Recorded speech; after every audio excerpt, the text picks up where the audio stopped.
Hi everyone, I'm Dr. Jyoti Patel. I'm doing an Instagram and a Facebook Live today, so thank you for joining me. Today's topic is heart disease. So February is not just Valentine's Day, it's also America's Heart Month. I'm Dr. Jyoti Patel, if you don't know me. I practice internal medicine and pediatrics in Fountain Hills, Arizona, and I'm board certified in integrative medicine.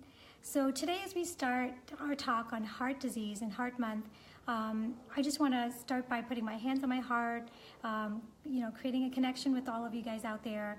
And, my intention is to educate. So if you are present today, please let me know who's watching. And, if you have any questions along the way, please ask questions because I love questions. It helps this process go a lot smoother. So, okay, heart disease. When I start talking to my patients about heart disease, I first like to explain the different problems that you can have with your heart. Think of your heart as your house, okay?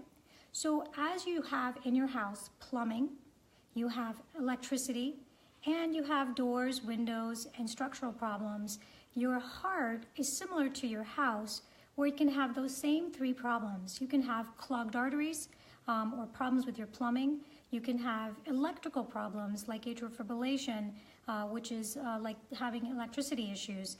And you can also have structural problems. So sometimes you may have valvular disease or your cardiologist is suggesting that you have a weak heart or you have problems with the structure of your heart. So those are the three big categories. So if you went to a cardiologist, a general contractor, they would look at the basic overview of your heart. Look at your plumbing, look at your electricity, and look at the structure of your valves in your heart. But if you had a problem with your plumbing, like you had an issue with clogged arteries, then your cardiologist will refer you on to a plumber or an interventional cardiologist. And if you have problems with your electricity of your heart, your cardiologist will send you to a specialist, an electrophysiologist. And if you have problems with the structure or the valves of the heart, you might end up with a surgeon. So think of your heart as your house, okay? So it's really important to talk about that with your doctors if you're not sure what kind of heart disease you have. Today, I'm gonna focus on the plumbing, so the arteries of your heart, okay? So most people know that cardiovascular disease is the #1 killer for men and women in the United States. So we should all be looking at our hearts. We should be checking with our doctors to make sure that our hearts are healthy. So today I'm going to talk about how you can approach your doctor about questions regarding your heart, testing that you may want to ask for, and results that might make sense to you. Okay? And again, ask questions. Good morning, Karen. Good morning, Jay. Good morning, Susie. And good morning, Rose, for joining me today. And as I go along, just, if there's anything that you want to ask, please do. Okay, so what are some of the reasons why your arteries can get clogged? Okay, so people have heard about plaque in their arteries, and they know that there's disease that forms in their arteries, and they're confused or sometimes not sure as to how that happens. Well, there's always genetic causes, but aside from that, 90% of the time it's related to lifestyle. So you know that analogy of the pipes in your house? Okay, so what kinds of things can cause your pipes to corrode and get inflamed, get occluded? It includes things like your nutrition. So if you eat things that are highly oxidized, processed foods, that's going to cause inflammation in the arteries. If you smoke, that's going to cause inflammation in the arteries. If you have high blood pressure, that can cause pressure in your arteries and cause damage to your arteries. If you're under a lot of stress, that can also lead to damaged arteries. So I'm going to walk you through an artery. Okay, so you're walking through this pipe, or you're driving down this tunnel, okay? And what happens is, all of a sudden, something hits the side of your artery and causes a break, a crack, or, a slice into the artery's lining, okay? Now you've got a gash there. The body now has an opening, the artery has an opening. Bad LDL particles, small, dense, sticky particles will get under the lining of the artery, kind of like under the floorboards, okay, and get embedded under the lining of the artery. Now, what that does is it alarms your immune system. So your COPs show up, which are your white blood cells. Your white blood cells also dive underneath the floorboards to capture the bad LDL particles. And as they handcuff themselves to the bad LDL particles, the white blood cells get trapped underneath the floorboards of your artery. Okay, so if that makes sense, you can just imagine now you've got bad cholesterol lining underneath the lining of the artery. You have white blood cells trapped underneath the lining of the artery. Now, what happens is you have these well-meaning roadwork guys, this crew that comes along trying to patch the hole. Okay, they forget that there's somebody or something underneath the lining, so they start applying platelets, blood clots. They start spackling on top of that hole, trying to patch the broken lining of the artery, trapping white blood cells and bad cholesterol particles underneath the lining of the artery. So now you've got this big glob of particles, and you've got spackling on top. Now the white blood cells that are on the inside are signaling their friends like, hey, come rescue me. So more white blood cells come to the area and causes a big traffic jam, big inflammatory plaque. Okay, now that becomes an obstacle in the normal flow of traffic. So you've got this tunnel of blood that's rushing through, and you've got this big lump on the side of the artery. I get this a lot. A lot of my patients are like, you know, the cardiologist said my artery is only 50% occluded. I don't have to worry until it gets to 70 to 80 to do anything about it. See, that's the problem. You don't want to wait till it's 70 to 80 to put a stent in the artery. You want to try to get rid of that lump that is constantly being attacked and run over by the traffic going by. Because the risk that you have is that something will break a chunk of that off. It's called fragile, unstable plaque. Break a chunk of that off. That chunk flies downstream and occludes a narrow part of the blood vessel, causing a heart attack or a stroke. Okay, so most heart attacks and strokes are not caused by the artery closing off. That's the misnomer. Most heart attacks and strokes are caused by that unstable plaque getting hit by high blood pressure, becoming fragile through smoking or stress, and then that piece flies downstream and causes the artery to get clogged. Okay, so that's my visual. If you guys have any questions about that, please don't hesitate to comment, okay? All right, so once you get there, people say, well, what can I do? How can I reverse the plaque that's in the arteries? My doc says there's nothing to do, and that's really not true. So today I'm gonna talk a little bit about the science behind prevention, but also reversing the plaque that you might already have, okay? So when you go to see your doctor, what tests are you going to ask for to see if you have blockage already building up in your arteries or, you know, in your carotid arteries? Thank you, Karen. She says she likes my visuals.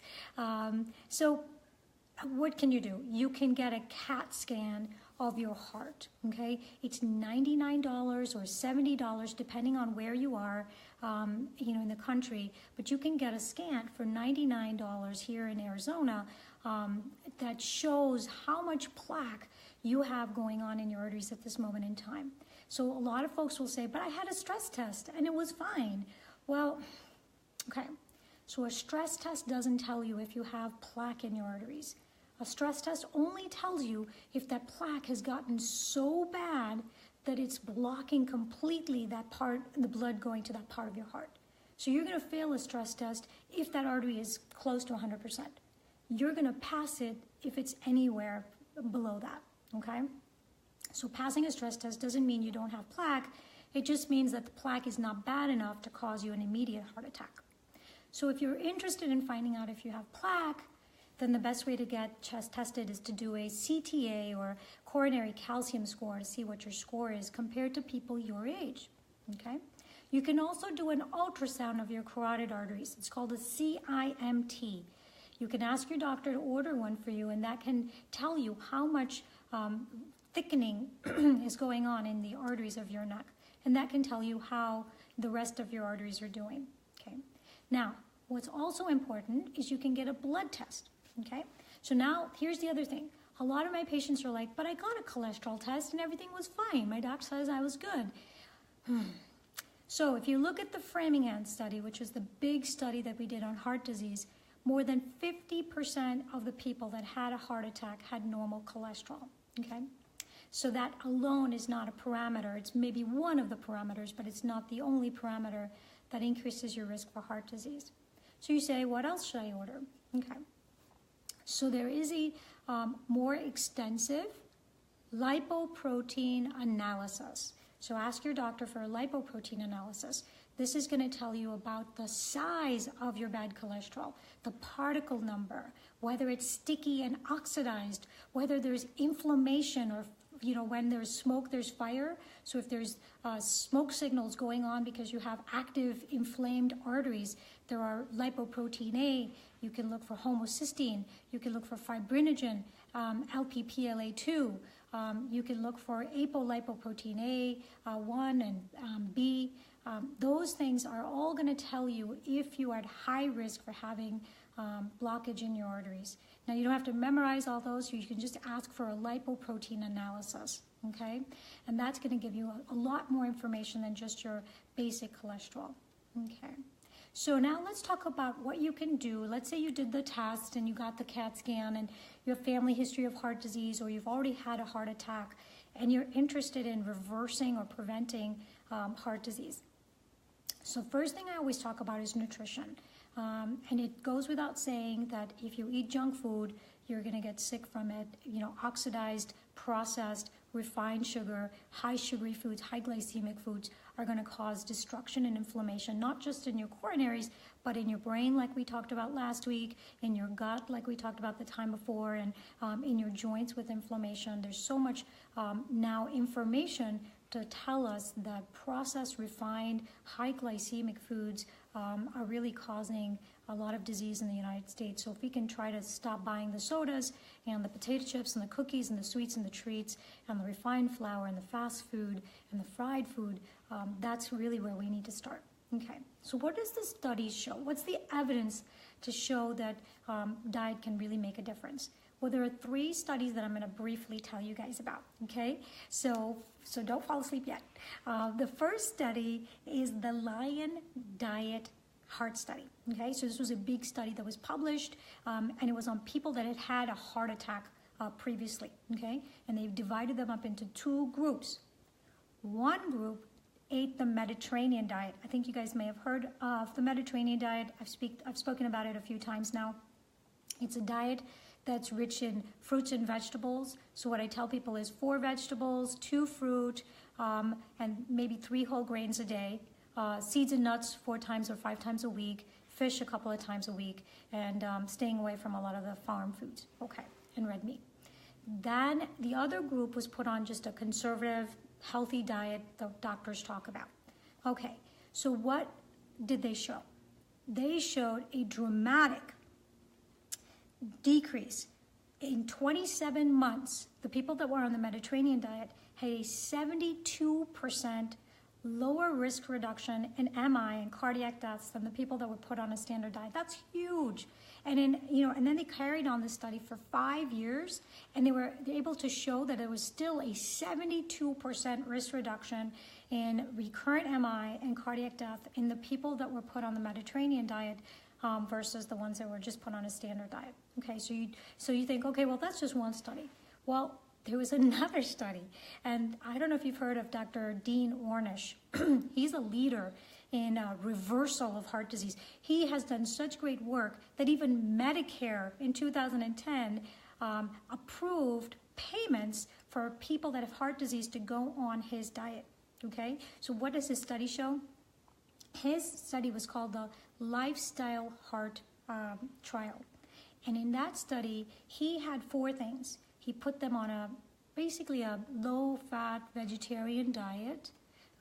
He told them to exercise. He told them to work on their stress. And he focused on social community. And in that trial, he actually showed that in 1 year, when he did coronary catheterizations to measure the plaque in the arteries, there was an 8% reduction in the plaque in just 1 year of these patients doing this aggressive sort of plan and changing their lifestyle.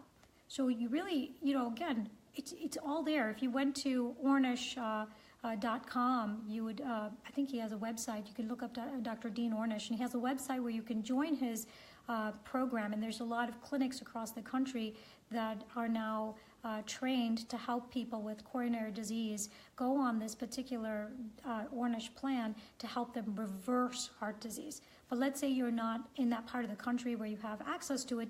Go to his website, pull out some literature, read about it, and then incorporate some of those good habits into your diet. Plant-based is the key.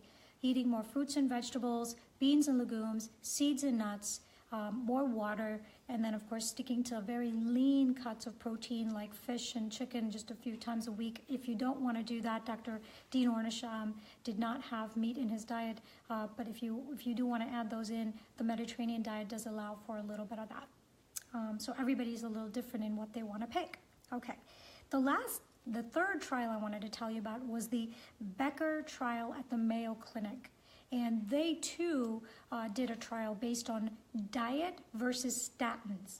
So I know none of you have asked me questions about statin drugs, but this trial was specifically about statins. And so what they did was they put people on the Mediterranean diet, they had them take fish oil, red yeast rice, they had them exercise, and they compared it to a group that took 40 milligrams of simvastatin. And I don't have to tell you what the study showed, but it did show a reduction across the board in all measures, including elevation of HDL. HDL is the good cholesterol, LDL is the bad cholesterol.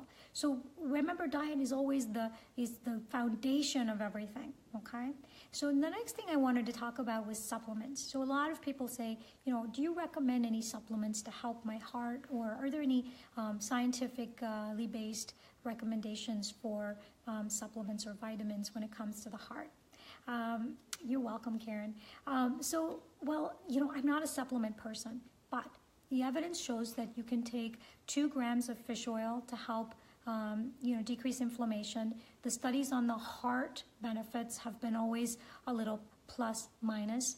The positive benefits are always in lowering triglycerides, which are the sticky fats in your diet.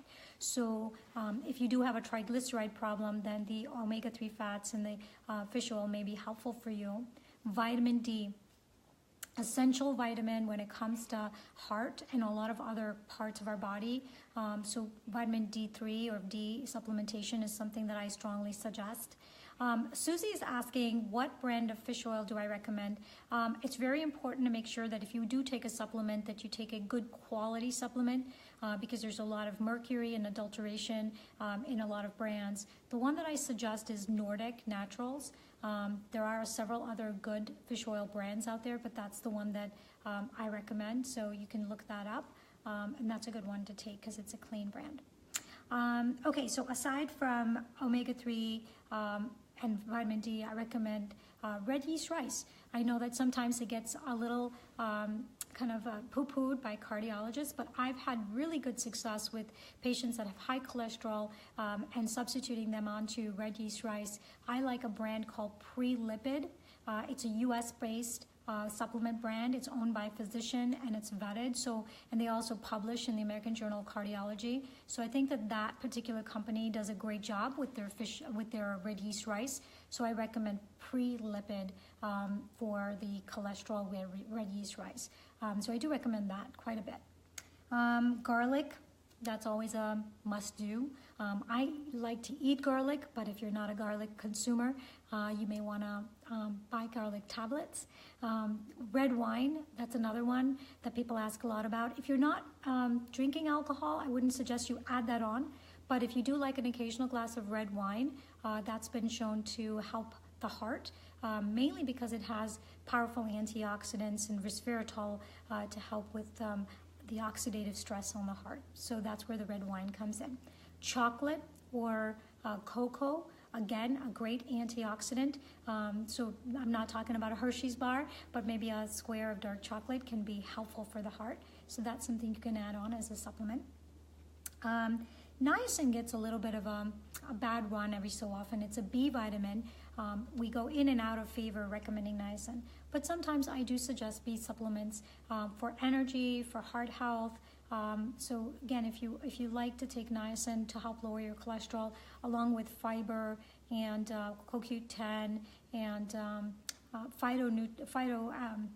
phytosterols. Phytosterols are plant sterols. You can actually buy them in a tablet form, and these are cholesterol products that plants make. And when you consume phytosterols, it decreases your body's need for making its own cholesterol. So it actually can help you lower your cholesterol if you take phytosterols from plants.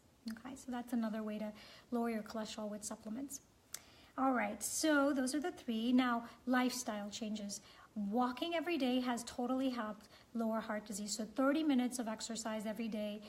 Resistance weightlifting helps with lowering heart disease as well. So if you have a loved one who's had a heart attack or a stroke, encourage them to embrace a walking program or join cardiac rehab to get assessed and then get them started on exercise. The sooner they do, the better they're going to be. Remember that the heart is a muscle. So if you exercise that muscle every day, you can just imagine that heart muscle is going to get stronger. So incorporate exercise. Smoking cessation is a must. We talk about weight loss, again, helps with heart disease. Lowering your blood sugar. Diabetics are at the highest risk for having heart disease. So if you are a diabetic, I recommend that you work on controlling your blood sugar to lower your risk of heart disease and stroke. The last thing I want to talk about this morning is stress. Stress is sort of underrated. They did a survey, and less than 3% of doctors actually talk to their patients about stress and heart disease. But it is a large compounding factor. There was a particular study that they did, and they showed that there was a 21% or 21-fold increased risk of heart attacks when somebody was under stress, okay? So there's actually a syndrome that is called the broken heart syndrome.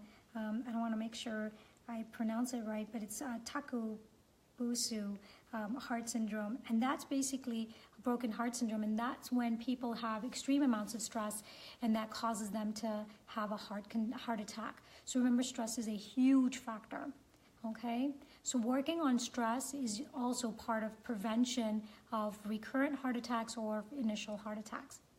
There are two methods that have been studied to help people with heart disease, congestive heart failure, and also high blood pressure.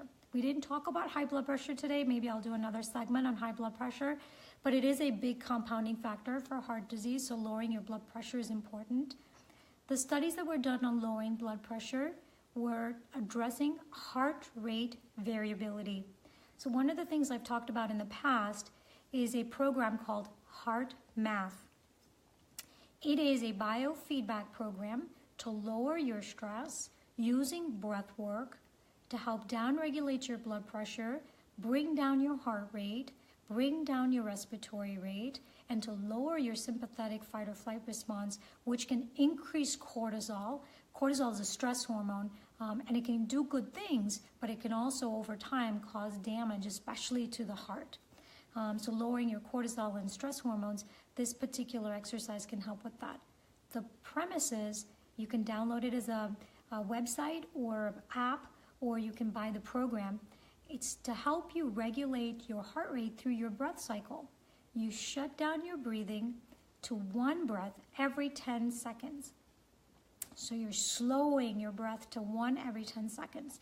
So you're breathing 6 breaths a minute. And by doing that, you're actually shutting down the fight or flight sympathetic drive, lowering adrenaline, lowering cortisol and epinephrine, and helping regulate the blood flow, the blood pressure, and the heart rate. The second modality for stress reduction that's been heavily studied and supported is meditation. So if you know me, I'm a big fan of encouraging meditation.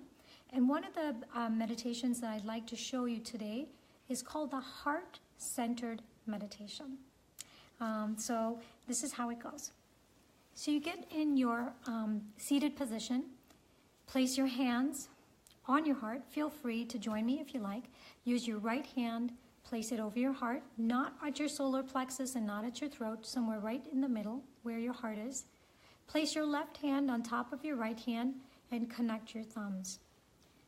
Now, this in itself starts the meditation. You can put your hands down and feel different. Put your hands back on your chest and lean into your hands, connect your thumbs, and you'll feel actually a connection with your body, okay? So part of this meditation already started. Now, once you put your hand on your heart, appreciate your heart beating in your chest as a sensation, as a sound, making contact with your body, making that connection, creating a circle of energy around you. Now, when Dr. Anne-Marie Chiasson, she's a physician down in Tucson that teaches heart-centered meditation, talks about this. She says there are 4 attributes that you want to start with. The 4 attributes that she picks is oceanic compassion, limitless, boundless compassion. If it helps you to visualize an ocean, an endless ocean, then this is a good place to kind of close your eyes and imagine an endless ocean. Oceanic compassion. The second attribute that she talks about is harmony, innate harmony. She talks about the eye of a hurricane. Imagine that you're the eye of a hurricane, or the calm before the storm. Innate harmony. The third attribute is healing presence. For me, I think of the ocean washing over the rocks, or the ocean washing over the sand. Healing presence. Every sore that you want to get healed, every pain that you want to go away. Healing presence. The fourth attribute is unconditional love. For me, that's a sunrise. I look out, see the sun rising, sort of signifies unconditional love. So those 4 attributes, you can think of compassion, boundless, limitless, oceanic compassion. You can think about innate harmony, the eye of a hurricane. Healing presence, the ocean washing over the sand, healing everything. And unconditional love, the rising of the sun. Find those 4 things, repeat in your mind's eye, bringing that to the center of your heart, taking deep breaths in between. And that's really it. That's heart-centered meditation. And any meditation practice really works, help lower your stress level, lower your blood pressure, improves the conditions in your heart and your relationships with others. So when it comes to heart disease, my message is really work on your nutrition. You may be here, and I'm asking you to be here. Maybe you just take a step towards it a little bit today. Add some vegetables into your diet. Add some fruit. Drink water, substitute water for your soda. Maybe take that walk that you've been wanting to take, and then remove all the things that you know may increase your risk, such as smoking and working on your stress and losing the weight. Any of those things you can start today to help improve your heart. Okay, so that's it for this morning. Thank you for sticking with me. If you weren't able to make it to the talk this morning, but you have a lot of questions, please don't hesitate to add them in the comments. I'm happy to answer them later. I hope everyone has a great day. Next Saturday, I'm going to talk about anxiety and depression. I think anxiety has a lot to do with health and wellness. So we do have a lot of stress in our environment, and I do want to talk a little bit more about anxiety and depression next Saturday. So join me again next Saturday, and I'll see you then. You guys have a great weekend.